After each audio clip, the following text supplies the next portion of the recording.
Kupiansk और दूसरा Pokrovsk. जिसमें कुपियांस्क रूस में एंट्री का गेट है तो पोक्रोवस्क डोनेट्स्क का द्वार है।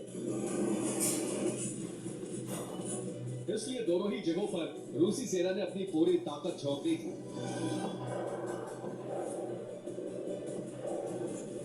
इसमें कुपियांस्क में अब भी भीषण बारूदी बारिश हो रही है, लेकिन पोक्रोवस्क पर रूस का झंडा लहरा दिया गया है।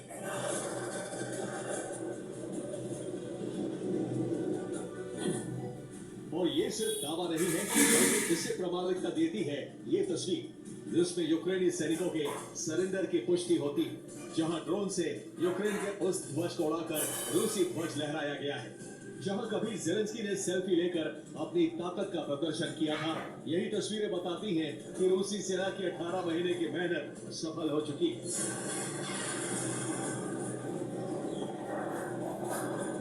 पोक्रोवस्क पर यह कब्जा रूस के लिए बहुत बड़ी कामयाबी है, क्योंकि इस कामयाबी के लिए रूसी सेना ने बड़ी कीमत चुकाई है।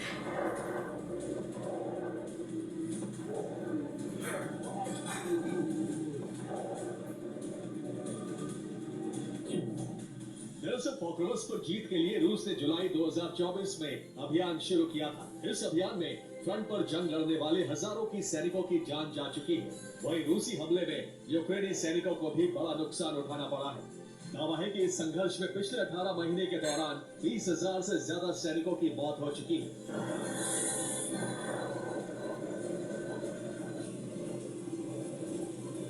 लेकिन ना तो रूस ने कब्जे की जंग से कदम पीछे खींचे, ना ही यूक्रेनी सेना पीछे हटी।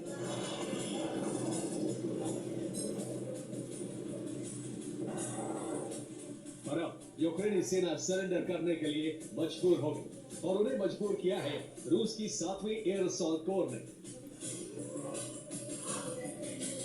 अब ये जीत रूस के लिए कितनी बड़ी है, इसे भी हम आपको बताएंगे। लेकिन पहले कुपियांस्क के मोर्चे पर क्या स्थिति है, इसे भी समझ लीजिए।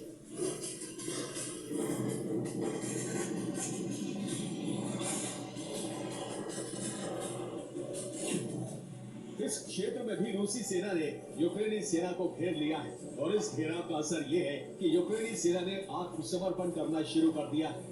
दावा है कि इस जगह पर हमलों के लिए रूस के ड्रोन बेहद कारगर साबित हो रहे हैं, जिससे इमारतों और सैन्य काफिले पर हमला किया जा रहा है। दावा यह भी है कि इस क्षेत्र के घेराव के लिए हर दिशा से रूसी सेना आगे बढ़ रही है।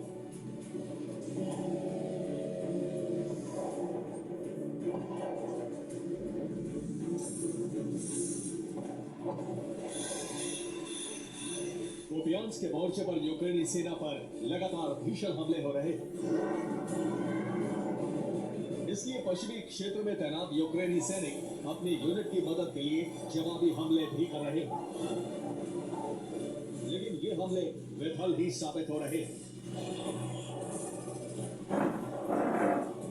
जिसकी पुष्टि ये वीडियो करते हैं, इसमें कुपियांस्क में तैनात सैनिकों की मदद करने वाले खार्किव के सैनिकों पर रूसी ड्रोन ऑपरेटर्स ने कहर बरपा रखा है। उन्हें बंकरों से भी बाहर निकाला जा रहा है, तो दूसरी तरफ ड्नीप्रोपेट्रोवस्क में यूक्रेन की टैंक फोर्स को इस्कंदर मिसाइल ने रोक दिया, जो संकेत है कि रूस जिस गति से आगे बढ़ रहा है, उस गति में कुपियांस्क पर भी रूसी ध्वज फहराना आसान हो सकता है, ठीक पोक्रोवस्क की तरह।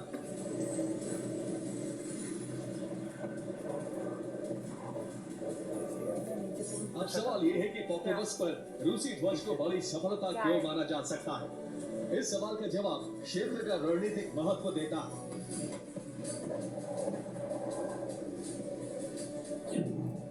दरअसल पोक्रोवस्क यूक्रेनी सेना के लिए एक बड़ा लॉजिस्टिक्स हब है, जो एक जंक्शन के रूप में डोनेट्स्क से यूक्रेन को रेल और सड़क मार्ग से जोड़ता है। यूक्रेन के पूर्वी मोर्चे पर गोला बारूद की आपूर्ति यहीं से की जाती है, जिस पर रूस का नियंत्रण होने से रूस का सप्लाई रूट टूट गया है।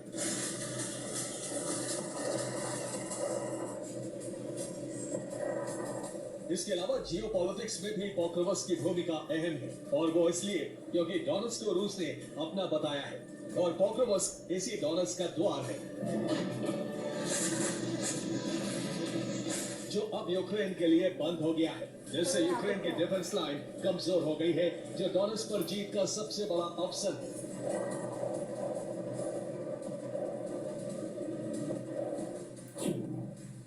पॉक्रोवस पर नियंत्रण के बाद रूस डॉनस से आगे भी बढ़ सकता है। क्रामाटोर्स्क और स्लोवियांस्क जैसे शहरों पर हमला भी रूस के लिए आसान हो गया है। यही नहीं, नेप्रोपेट्रोवस्क क्षेत्र में भी रूस के लिए बढ़त के द्वार अब खुल चुके हैं।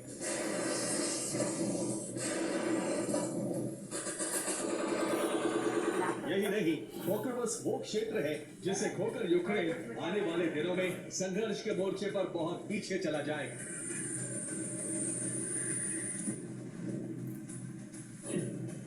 ऐसा इसलिए क्योंकि पॉक्रोवस ही यूक्रेन में कोकिंग कोल का केंद्र है। यहीं से इस्पात उद्योगों तक कोयले की आपूर्ति होती है। अगर ये आपूर्ति बंद होती है तो फिर यूक्रेन में हथियार मैन्युफैक्चरिंग यूनिट भी ठप हो जाएगी।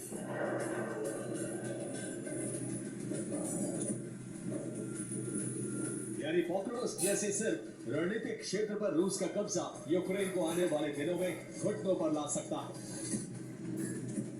इसलिए यूक्रेन के लिए इस क्षेत्र को खोना रूस को युद्ध में जीत का मौका देने जैसा है।